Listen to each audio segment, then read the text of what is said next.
Hi, everybody. Michael Barris here. Welcome to part 2 of Speaking for Career Growth. We started last week by looking at the first principle for super speaking, which comes from my book, How to Become a Super Speaker, which looked at prioritizing delivery.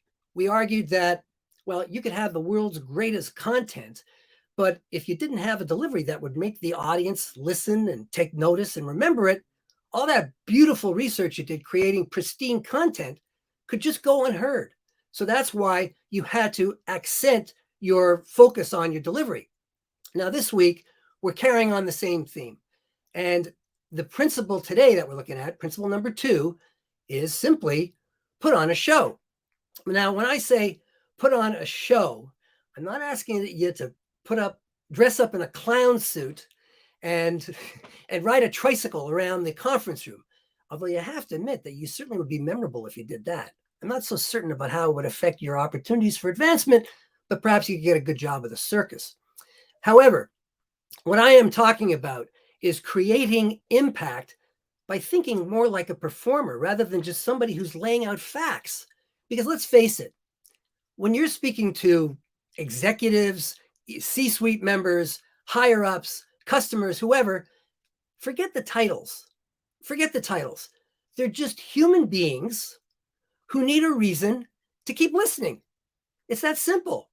Because research shows that the average human being can really only sustain concentration for something like 10 minutes. 10 minutes. And after that, they start drifting off, and you have to help them. So that's why it's so important to learn how to reach out to audiences by arousing them emotionally. Now, the application here, again, the emphasis here is on speaking for career growth. So what does putting on a show have to do with that? Well, that's where you're going to learn how to get impact in all kinds of ways. They're going to get you noticed and are going to help you advance in your career, whether it's being in a job interview, whether it's addressing the rank and file to try to get them to increase productivity, to just simply deliver a talk at a conference or some sort of an opportunity where you can talk up the brand.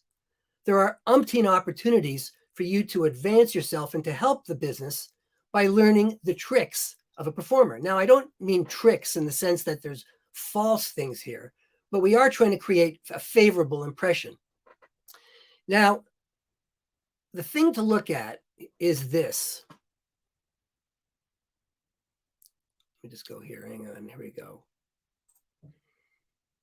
If you want to get ahead, there's a tendency for people to think, well, I'm just going to let my work speak for myself.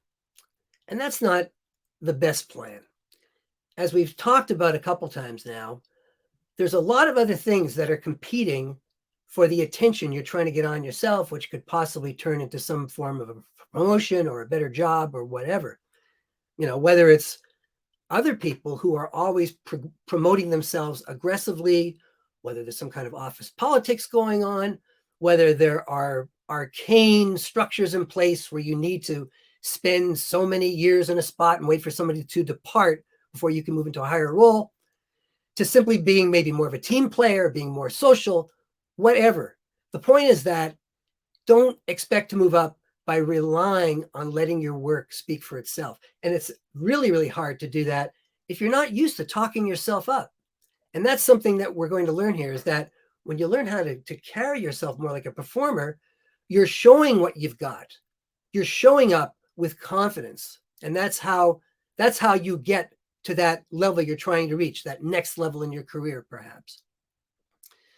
And as you know, you've gathered now from hearing me speak about this a couple of times, of all those things I mentioned, the most reliable way to get noticed is by learning to speak with impact, because there are so many things that are worth money to an organization that involves speaking.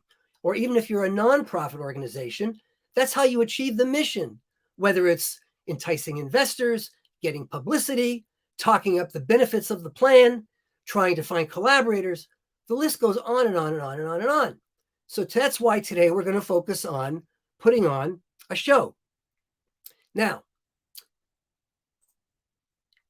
the key thing to remember Now, I have a feeling that the very best speakers in the world know this already. Because anytime you speak, it doesn't matter where it is. It could be in front of a screen like I'm doing now. It could be on a backyard deck like I have. It could be on a street corner. It could be in an office hallway. It could be on just walking along casually with somebody. You're a performer. You're a performer. Anytime you go to speak in a public way where you're hoping to achieve some result, whether it's getting them to follow a call to action or to lose weight or just listen to a call for urgent action, you're a performer. And the people you are addressing are an audience. And there's a rule that, you're also on a stage, and the rule says that audiences expect performers on stages to put on shows. Let me just take a little drink here for a minute. So that's what we're working with. And the reason why it's so popular is that in practice, if you know how to put on a bit of a show, you can better deliver a spiel to investors. You can give kind of a more engaging overview of an earnings report. We're going to talk about that in a little bit. You can deliver a more inspirational speech. You can make a successful plea for funding. You can enhance an educational talk by adding drama or adding, emotional levels, highs and lows. You can make a more persuasive debate speech.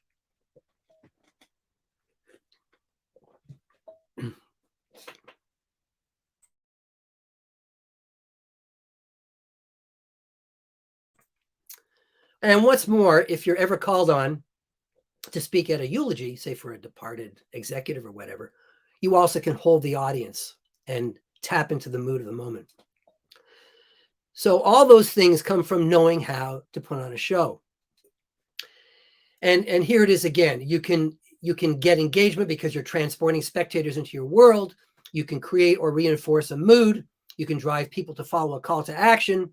You can inspire teams to increase productivity. And you can simply excite audiences with your ideas. So before we go any farther, this is a video that you're going to want to watch, and you can look at it by going to you'll see on LinkedIn where this presentation is sitting. There's a link there to a video on how to make audiences take action.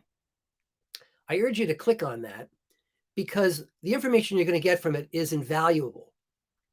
It will show you how to take an audience from the hook, when you first get their attention, to getting them to listen to ideas that have relevance to them in the moment, to showing your own emotions so that you can bond with them and they can bond with you, to finally becoming so inspirational that they have no choice but to follow your call to action. And that's right there. Click on that. It's my way of thanking you for tuning in today. All right. So now let's get busy. I'm going to tell you about some ways to create the idea or the feeling of a story. And as I said, there's no involved in wearing costumes here. However, I'll get to a point at the end here where if that's what you do, that's an option, but we'll talk about that later. So let's talk about storytelling. Nothing arouses the brain of an audience like a story. You know why? It's because the mind has to work differently to make sense of things like language, images, literary elements like heroes, goats, setbacks, comebacks, whatever. It goes deeper. And because the brain has worked more deeply, it tends to be remembered better. You may be listening to me today, and when you go away, your takeaway may be a story I've told you. And if that's the case, that's fine, because let's face it, the average business speech is generally half forgotten within 10 minutes after the speaker steps off the stage. So anything that helps you plant yourself in the mind of the audience more firmly adds a lot of value to your business. So here's some examples of stories. Now you'll see the picture of the airplane. That's a Boeing 707. That is the very first commercially successful passenger jet. And the story here is something that I could see. It's the kind of story that if you wanted to rally your teams to increase productivity or during tough times or to come back from a setback. It's the kind of story you could tell. Boeing during World War II was known mainly as a maker of military aircraft. And then when the war ended, it suddenly found its market had dwindled dramatically at the end of the war. So the president at the time, Bill Allen, he saw the market for a passenger jetliner. Now, Boeing did not have the first one, but there were problems with the ones in existence with noise. So he believed, he pushed this idea because he believed in his people, he believed in their technology, and he believed in Boeing's reputation for quality. And so at the very beginning, it was kind of an unpopular decision. They were losing money at the beginning because it took a while for this jet to catch on. But once it did, it became the model for the jetliners that are still in use today. So that's a way to inspire teams to increase productivity. Folks, we've seen bad times before. You know what we're made of. We don't give up. We have the world's greatest technology. We have the world's greatest workers, the world's greatest engineers. And I believe with all my heart that we are going to come out of this and we're going to be better than ever when we come out of it. That kind of thing. Another type of story is the kind that celebrates an accomplishment. Now you see the little reference there to a financial report. Let's take an example of a company that is finally back in the black after some quarters of losing money. By the way, I covered many stories like this when I was writing for Dow Jones Newswires and the Wall Street Journal. And it's to the advantage of a leader if he can kind of get people excited to feel good about themselves, Folks, at the end of third quarter last year, we were losing money, but because we made some bold moves, some not without taking some pain, I'm happy to report that today we are, for the first time in several quarters, we're back in the black. Well done job to all of you. We could not have done it with each of you dedicating yourself to our cause, and we are grateful to you and we thank you. And that's a way to spread goodwill, and it's good for morale because everybody likes to get a pat on the back once in a while. Another way that a story is helpful is if you're expressing empathy. Perhaps you're at a funeral for a CEO and you've been asked to speak. And here's the idea. Instead of just saying, well, CEO Smith was a wonderful man, he cared about his people, go deeper. A lot of people aren't aware that Mr. Smith came to this country as an immigrant. He had very little, but what he had was a dream. He believed in the ability to find success. And he scratched and he clawed and he started little businesses here. Some were good, some weren't. He gradually kept putting money back into his business, kept expanding his staff, kept growing his ideas, kept getting training. And today, we know that he is set the model for a wonderful executive, that kind of thing. There's a story arc, right? It kind of starts, he came to this country with hopes, maybe had some hard times, came back up, and now he's success. There's a story arc to that. It's a literary element, and it can be very inspiring.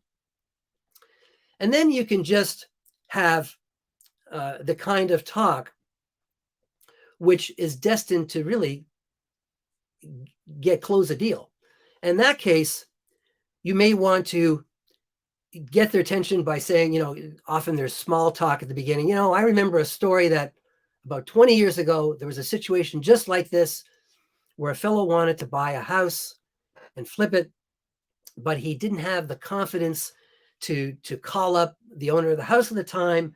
Well, he went to a friend of mine who was a coach, and he told him, look, you have nothing to lose. The only thing you're afraid of really is your own exaggeration of what you think you have to lose if this doesn't all work for you. Understand, the reality is things are never as bad as they seem, and you're likely always to come out better than you think they are. And that's exactly what happened.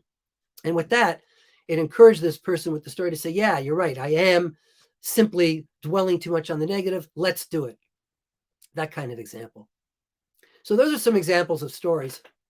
And the more stories you can use, the more tools you have in your kit to try to persuade people to follow action, to get a sale, whatever it is you're looking for. Now, here's some more tools you can use to add to your talk, to your conversation, to your stories. An analogy is comparing something familiar to something unfamiliar. So, for example, Gene Roddenberry, who had the idea for Star Trek, the original Star Trek series, with William Shatner and,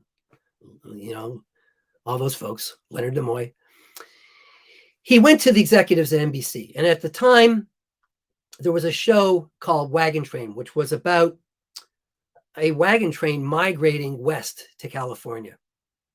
And he said, just think of Wagon Train to the stars. We'll call it Star Trek. And the image stayed. And Star Trek stayed around a long time. And as you know, it had its run on television for a couple of seasons.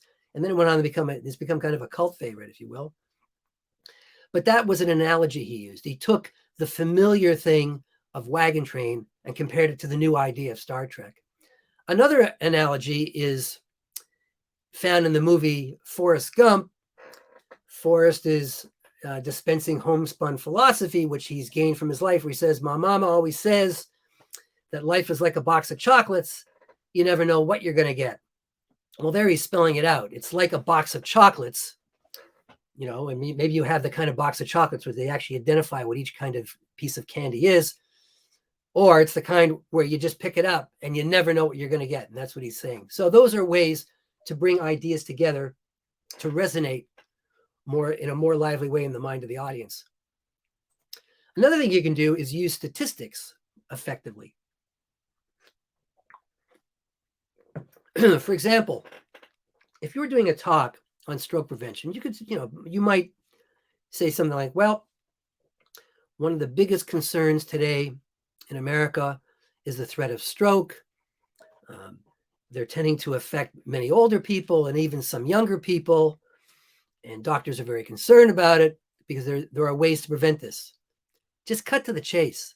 All you need to do is say something like, friends, strokes kill 1 American every 4 minutes. Bang. And the statistic is saying it all for you. You can find lots of other statistics like that. In fact, thanks to this, you have every potential quote in the world there available to you, or every little bit of information available to you. So use your phone and try to find ways to arouse the emotions of the audience more. And this is one way. Another way is by simply using images. And here I'm going to use one of my favorite examples of all time. In 2001, Steve Jobs, the CEO of Apple, unveiled the iPod music player. It was at one of those iPod announcement conferences, launch conferences. And he said 2 things. First, he said, this little device, holding it up, which is about the size of a package of playing cards, holds 1,000 songs. Never been done before. And he was right. That was new. But the thing that resonated most in the minds of the audience was not that. You know what it was? He said, and it fits right in my pocket. Imagine that. Your whole music library right in your pocket. So that gives the audience a reason to care, but it also creates this image. And in fact, there's the image right there, an iPod in the pocket of a consumer. So he didn't just dwell on about the features, although that was important.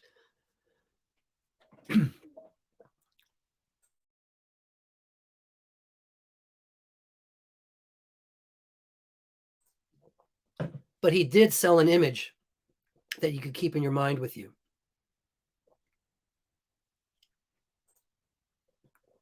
It's also easy to arouse the audience emotionally and add to your show by asking certain questions.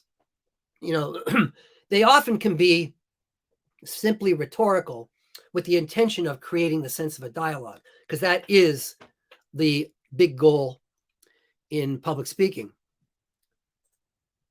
Oh, by the way, I see we have Steve Sinikoff there. Hi, Steve. Thanks for joining us. Good to see you. But if you were to ask friends, if you say you were doing a talk on quelling public speaking anxiety, friends, 80% of the population experiences some form of speech anxiety. Raise your hand if you can relate, or if that's ever happened to you before. So they do that. There are other ways also of getting shows of hands, as you know. You can do something like, I'm going to show you, here's an example of somebody trying to do networking. Like, I once did this. It showed a picture of somebody at a party kind of saying hello and then talking up their business right away. Signified with thumbs up, thumbs down, or meh, if you think that is a good example of networking. So of course, most people gave it a thumbs down, but that's good because it gets the audience involved in what you're doing. And it also, moves the topic along. And as I said, it creates a sense of the dialogue. Another thing you can do, whatever magic you want to work with words is fine. Again, part of my journalistic background gave me a sense of how to speak with economy and how to write with economy. And I urge you to do that as well, too, because bear in mind that the audience will lose attention very quickly, right? So instead of saying something like, well, Steve Jobs created a lot of innovations, which are still in use today. You say, he was a visionary, cutting edge entrepreneur. That kind of thing, it's snappy, it stays in the mind, it resonates, it gets the audience excited, which is very important. Also, visual or audio aids are fine. You may be using a video or showing things. You may have certain special things that you've done, like, you may be the author of a best-selling book.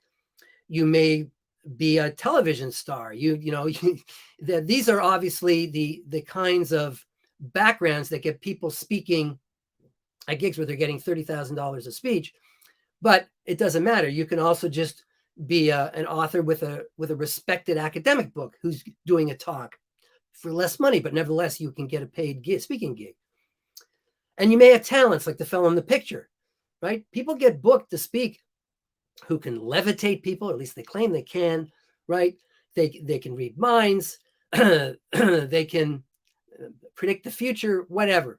The point is that all this is a way of adding to the storytelling element in your presentation. Now, I want to tell you about how I worked with a client who put on a show to transform his own business and his own presence.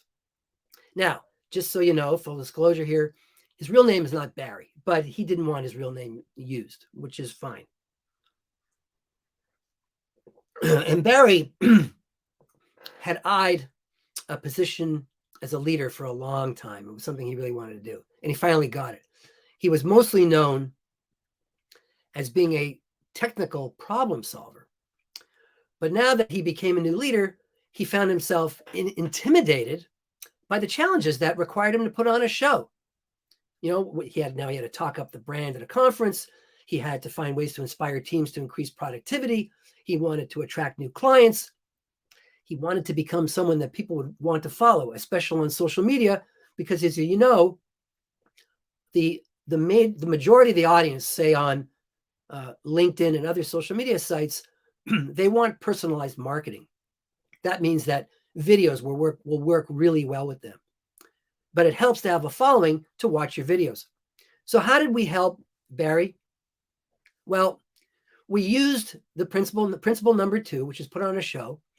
And first I got him to start thinking of himself more as a performer rather than as an executive, if you will, who had to tell people facts and figures. No, don't do that, Barry. You come in showing confidence, sit straighter, broaden the shoulders if you feel that way, look and feel like a leader. And I also got him to practice the idea of show, don't tell things to provoke the crowd's imagination, right? Again, it's like the idea with the statistics. Don't say, hey, look, we got a lot of people are having strokes, friends, strokes are killing, 1 American every 4 minutes. It's a lot more to the point, a lot more punchy. I did a lot of role playing with him where I had myself pretend to be the audience and let him try to convince me to follow a call to action. I say, Barry, look, by the time you got around to the point, I'd already tuned out. Or if you were on social media, I might have clicked off you already. You have to get to things faster. No, that's money on the line, business you possibly lost because you didn't move fast enough. I also had him just deliver talks for me that he would do at a conference. He had this a kind of a good idea, but it was buried in the middle of the speech. I said, Barry, get that idea out there in front. That's where the show is, right? It was a little game he had in mind to get people taking part in a way to reduce costs related to his specialty. I said, no, get that up front. Everybody will like that. They'll enjoy it. You'll introduce an element of delight and a little bit of entertainment. And that'll get them in the seats and get them to stay there, keep them there in their seats.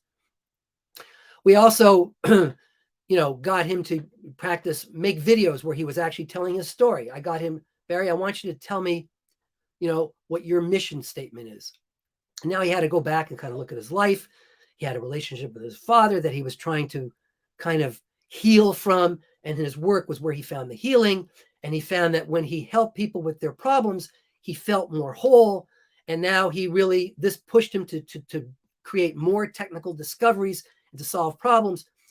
This was great stuff. So he actually put this into a concise video where by the end of it, he showed he was real. He showed he was a human being who had suffered pain at some point, but also had overcome his own setbacks to become a stronger person.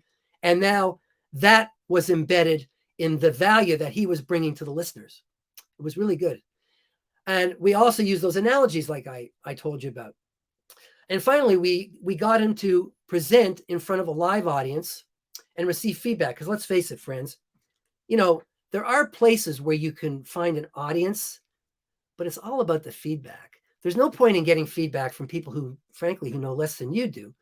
But it is important to find out, what resonates with them. Hey, tell me, was there any part of my speech when I was speaking when the bell went off and you thought, yeah, this is kind of interesting? Or was there any part of my speech where you found yourself tuning out? That's very important. You have to learn to become attuned to when you're losing your audience and to when you've got them. And when you go out onto a stage, if you're not used to it, it's like you're confronting a great, huge beast for the first time. Actually, to me, it's kind of like learning to drive for the first time. Maybe you remember what it was like. You got behind the wheel of your father's car, and it was like an enormous thing. Wow, a tank. How do I drive this thing? It's kind of like an audience, except, if there's 10 people in the audience, it's a creature with 20, with 10 people. Wait, if there's 20 people in the audience, they've got 40 legs and 20 heads. It's like that. So you want to feel comfortable. So, right, it's important to get feedback before you get to that point so you won't feel out to lunch or at sea when you're in front of the beast. You'll think, this beast doesn't hurt me. I love this beast. This beast contains a new family for me. That's how I feel when I go to speak. Wow, I've got a whole new family here. They're not always going to like me right away. I kind of have to earn that. But isn't that what families are like too sometimes? You don't love every family member, but they're your family. At any rate, that's how we got Barry going. I'm very happy to say that he worked hard and it paid off for him. He's now doing much better as a new leader. And he can truthfully say that he has the ability to inspire followers now and to drive clients to follow calls to action. So here's some things you can do if you want to become more of a show person. As I was saying, try to look a little majestic when you're speaking, right? If you're sitting, don't slouch like this because you can tell you're slouching, right? Try to be square so that, you're looking at the camera, there's the camera. You put your eyes right at the camera and give a sense, wow, I'm a leader. I'm speaking like a leader. Feel like a leader. Because if you are a leader, you have to project leadership. That's one way to do it. You have to really have the confidence within yourself that what I'm saying really matters. This is really going to resonate with them. This is really going to change lives. This is going to make them better workers. This is going to help our business. And if you're standing, by all means, stand straight. And if you're moving around the stage, try to professionally share time with one part of the audience, share time with another part of the audience, share time with another part of the audience. Think of the inverted triangle like this, where you're at the apex and you're moving out to different parts of the audience, right? But it's your stage. That's the majesty. This is your stage. You're in command of your stage, and you love these people. You're never better than when you're with these people because you are the ultimate showman, At least we want you to get to be a good showman anyway. And practice. Look, you've got recording tools on your phone. You've got them on your laptop. Use those things. Watch the playback and try to give yourself constructive criticism. Look at the eye contact. Look at the expressions. Is the face like placid? Is it animated? Are you moving around to a point where it looks like you're kind of alive, or are you sort of dead, not moving at all, right? What else can you talk about? Is your tone of voice interesting? Are you varying your inflection or not, right? Are you using concise, vigorous language, right? Look, you don't have to be an eloquent writer to be a great speaker, but you do have to know how to lay out points that are going to make a bell go off in the minds of the audience that think, wow, I've got to really listen to this, right? So put those emotional elements up front. That's what pulls people in. That's what hooks them. And remember, as I said, if you're on social media, people are scrolling through their feeds at lightning speed. You may only have 7 seconds. I've heard that said, but frankly, I think it may be even less. They go, boom, boom, they're gone. So make sure that you got the fire up in the front, because they may not stick around very long. And if it's anything you really need to announce, don't hold on to it like, well, we got a big surprise at the end. Get it up front. That's why so many people on social media, they say, they introduce themselves and they say, right, but before we get started, click right now, right, and like this topic so you can get reminders, that kind of thing. You have to be conscious of the medium that you're speaking from, and you have to have the show sense that works in the medium. And now let me remind you once again of the training video that I mentioned at the beginning of this talk, how to make audiences take action. You can see it in the comments section on LinkedIn. I urge you to click on it. It's a 9-minute video, which shows you how to take an audience from the hook through the attention phase to the information phase, right to buy-in. And this is the same framework that some of the world's best speakers are using to make thousands and thousands of dollars. And you can just look at it right there and you'll get the picture like that. All right, friends, that brings us to the end of today. I'm going to be back again next week at a time to be announced soon. I'll be traveling, so I want to make sure I know where I am before I record this thing. Please feel free to share any more comments. Give me any feedback you like. I'm happy to get DMs from you if you have questions about how you can become a more dynamic speaker and how to add impact. I look forward to hearing from you. So thank you very much. Take care, and we'll see you soon. Bye now.